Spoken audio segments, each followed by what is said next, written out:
Mame Khady nos rapports avec la France. waaw gis nañ tontu bi mu yëkkati jagleel ko Macron. tontu boobu noonu te effectivement je les suis beaucoup ceux qui se disent panafricains. justement à travers les réseaux sociaux. bërki démb ñu ngi doon def benn panel boo xam ne nii. Ousmane Sonko dafa utiliser le panafricanisme. waaw ñoom souvent ñoom yooyu la ñuy wax de. mais yeneen approche yi. par exemple approche Thomas Sankara. tout le monde connaît son courage. Qualité de panafricain.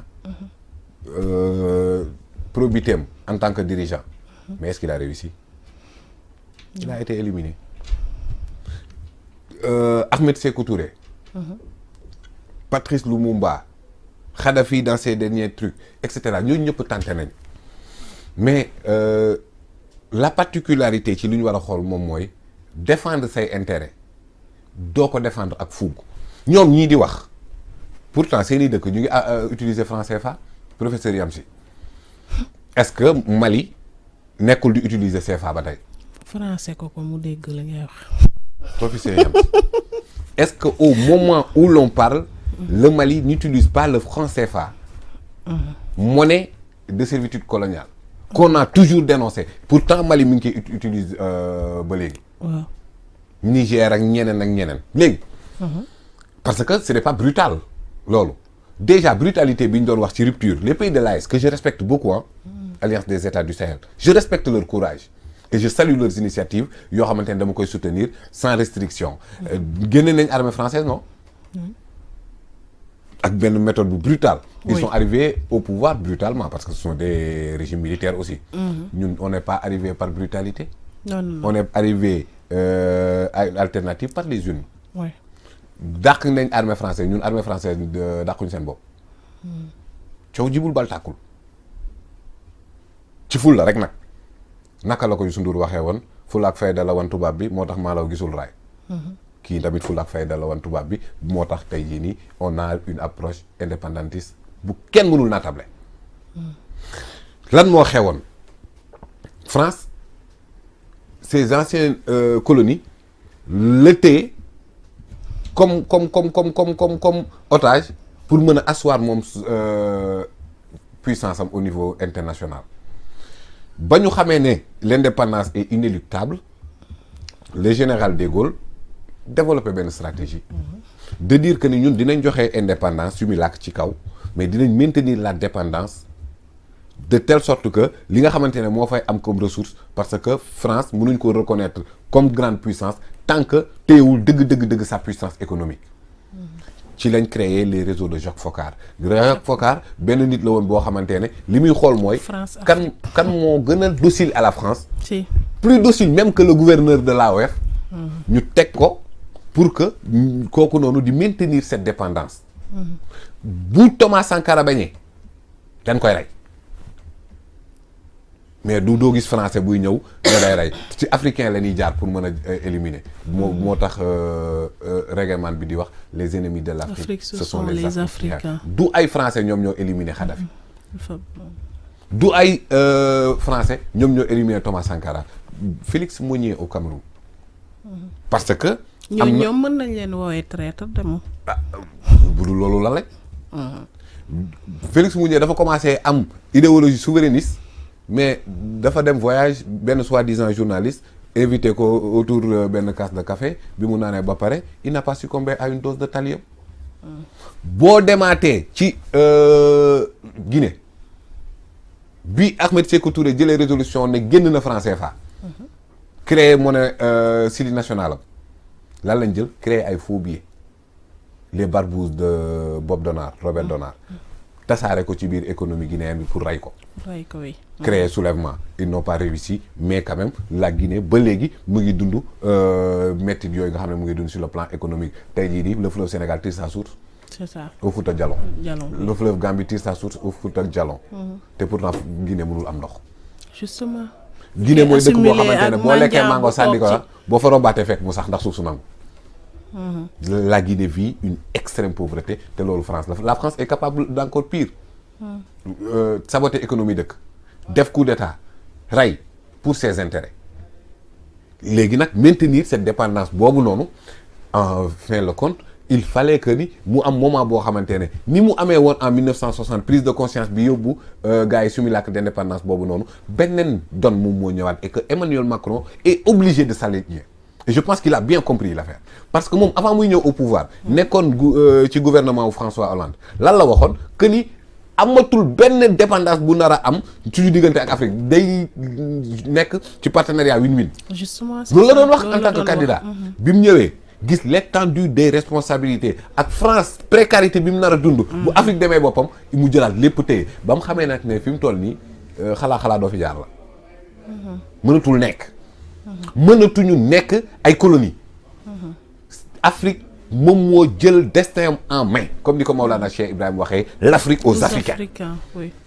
loolu lu mu ci mën xam na ne mënu ko nee na on a oublié de dire merci mais merci monsieur Macron xam nga président Macron merci pour lan parce que à un certain moment donné Mali ay bandits envahi nañ le nord amputé le nord du Mali l'indépendance de l'Azawad moom mu ne ñoom ñoo ñëw effectivement ñoom ñoo ñëw l'opération Serval étendue après devenu Barkhane ñoom ñoo ñëw delloowaat le nord du Mali mais avec les accords d'Alger vas-y lire les accords d'Alger accord d'Alger dafa ne maanaam benn armée malienne mënul dugg Kidal mënul dugg Timbuktu mënul dugg Gao sans escorte de l'armée française est-ce que loolu mooy indépendance dafa mel ni nga ne woon armée sénégalaise mënoo leen dugg Bignona sans escorte de l'armée française kon est-ce que Bignona fait partie du Sénégal bu dee loolu la mënta nekk léegi nag bu dee yow am nga ay accord militaire ak Mali depuis 1960 ba tey en 2011 les rebelles séparatistes du MNLA Mouvement National pour la Libération de l'Azawad les terroristes Moujao Agmi Ansar Dine etc alliés wu même pas 48 heures ils ont amputé le nord décrété l'indépendance de l'Azawad yow kon sa accord militaire yooyu lan la jëriñ Mali l'efficacité de l'armée malienne est-ce que xam nga ne armée malienne sénégalais moo ko créé ah oui dañuy fàtte ne am na ñetti nationalité ñun waaw mooy temps nekkoon nañ français si nekkoon nañ malien fédération du Mali avant ñu nekk sénégalais mais structuration boobu noonu bu doon accord militaire yooyu noonu amal nañu njëriñ dinañ obligé bu ñu amee problème seeti France kon kay amalu ñu njëriñ en fait dañoo maintenir la dépendance pour que ça la wooleen néocolonialisme justement à travers les réseaux de Jacques Foccart sur le plan politique. France-Afrique. Ah oui, parce que même après le décès de Jacques Foccart, mais Robert Bourgi s'est levé pour dire qu'il revendique le titre de fils spirituel. Il a fait son mea culpa en disant que ni Gabon musul fa am élection yu transparente. Ils savent que je. C'est tout. Voilà. mooy livre bi mujjee bind. kon kay moom li mu avoué rek wane na kii est France. te am na yu bëri nag yu mu ci jot a wax. waaw ñun ñoo war a wax merci wala Macron moo ñu war a wax merci. si on sait que merci wala pardon sax. waaw si on sait que 75% de l'énergie française mu ngi jógee ci uranium mu Niger. ñun nag ñoom bu ñu naan Paris ville des lumières. li koy dawal ci lumière énergie bi di jógee Afrique ñun ñoo la war a wax merci wala yaa ñu war a wax merci. ah non. quand même est-ce que ñun sax duñ ñu wax merci ak pardon. waaw. ba dafa mel ni nangu na massacre bi moom waaw même du massacre bi. mais au massacre maanaam tout ça voilà durant tout ce temps là ñoom lan lañ ñu amee. justement amul lenn loo xamante ne tey jii nii effectivement France amul pétrole amul gaz. amul or amul dara. kon développement am niveau de développement bi yëpp fu mu jógee. not ay réew. moo tax loolu tax kon ñu ngoy ci. ba tey parce que gis nañ yeneen dëkk yi nga xam ne mës nañ coloniser ay pays yëpp ñoom.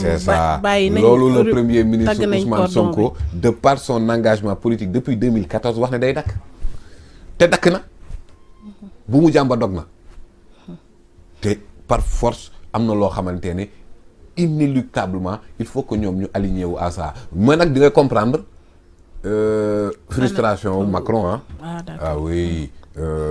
nañu dem les pays de l'AES jël nañ seen responsabilité ñu nit jël nañ suñuy responsabilité te bokkuñu approche moo tax gars yooyu noonu di kaas di ñaxtu may naa leen tuuti le plan stratégique quinquennal may naa leen tuuti ci le master plan décennal may naa leen tuuti ci vision référentielle 2050 ñu xam lan mooy la politique souverainiste du premier ministre Ousmane Sonko lan mooy la vision indépendantiste et que ses qualités panafricaines moom ne souffre d'aucune ambiguïté tey nag à la différence de Thomas Sankara à la différence de Patrice Lumumba Kadhafi ñeneen ak ñeneen bii c'est une révolution mooy ni ma la ko wax qui est toujours en cours et qui va connaître son épilogue parce que Thomas Sankara oui d'accord mais Thomas Sankara ba ñu ko faagaagalee ca la mbir bi arrêté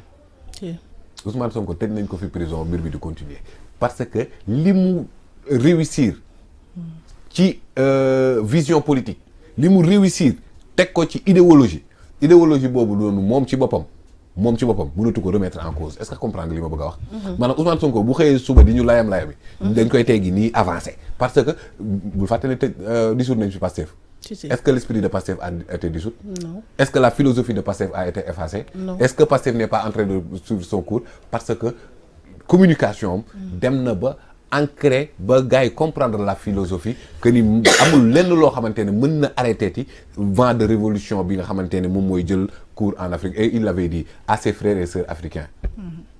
Professeur Yamsi, l'heure de notre révolution a sonné.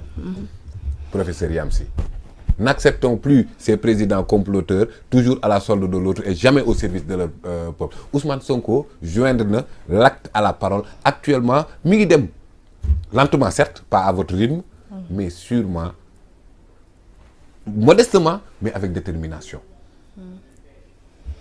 te mbir mi dina connaître son épilogue sénégalais yi mën nañ dund ay moments yu difficiles en un moment on ne peut pas faire des omelettes sans casser des œufs waaw góom pour mu faju faaw nga waaw kay def ci alcool bul jaar ci càqaa bi ñu njëkk ba moom de càqaa ba lañ doon jaar di jéemal waaw di wër-wërloo mais bii da nga koy xool def ci alcool dina metti mais on va avancer ma yokkal la ci comme style rappeur bi faaw nga dox ci naaj bi ngir mën a get ker gi très bien gars yi nañu ànd yow xaw ma ne da ngay rap mais gis nga ne péripétie boobu noonu guddoon na yàggoon na 10 ans de traversée du désert comme ni ko 5e underground di waxee comme que yow léegi da ngay rap ñaata at nee na du ma ne tëccuwuñ ci fenn waaye bu jaaroon bartuñu jaaraat ci ndax rëccuwuñ ci lenn yan saa nga jàpp ba ne fala borom bay def mu daal di rëcc duñ ci lenn waaye du question dañuy selal ndax dañu tàng ba mu ëpp waaw am na noo xamante ne nag mbir yi bu ko demee woon Sénégal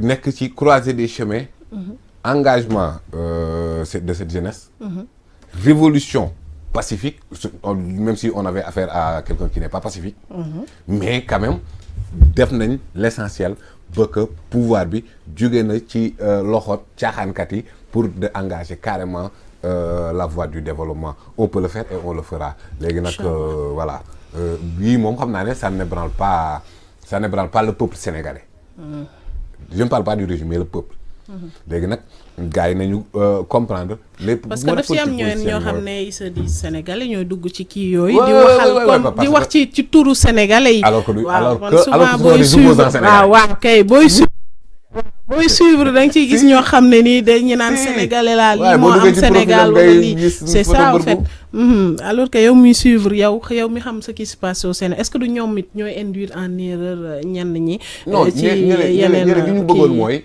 Sonko ne cëpp ne France dégage dàq lii génn France CFA nangam ñoo en fait il pense que ni lépp c'est de la brutalité quoi ah ñoom ci seen bopp seen i dëkk mi ngi CFA ba tey comme ni ma koy waxee rek parce que waaw c'est vrai dàq nañ armée française le président Assimi que je respecte RFI France 24 ak ñoo ñëpp lem nañ bagage nag daan effectivement mais est-ce que le nord du Mali pacifié wu na mën waaxu xam yoon bee ko gën waaye it nag mën waaxu it xamaale yoon ba daa gën a dàqati. très bien da ngay waaxu ba pare xam yoon bi. waaw et Wagner mais di waaxu n'est pas au-dessus de ni ñu ko foogee woon. dàq nañ armée française mais andi nañ lan milice privée Wagner. c'est ça waay. waaw Wagner c'est quoi. Wagner bu defee jéyee koy waxal. justement c'est ça aussi. loolu tamit mooy demal Centrafrique Libye yooyu yëpp Wagner jaar na fa. qu'est-ce qu'ils ont fait comme résultat. donc souverain. ce n'est pas que nga jëlee France loo jox keneen du loolu souverain mooy nga mënal sa bopp. du coppet ci bi teg ci bi. waa kay boobaa day rajax. ok moo tax it mu ngay rajaxoo. nañ def nank rek. jaajëf di la jaajëfal bu baax a baax waxtaan bi amoon na solo Pape Moussa macha allah amoon na solo bu baax a baax di jaajëfal ñi nga xamante ne bi ñooñ doon teewlu yéen ñi nekk ci biir réew mi ak yéen ñi nekk ci biti réew saay su nekk rek di ñu teew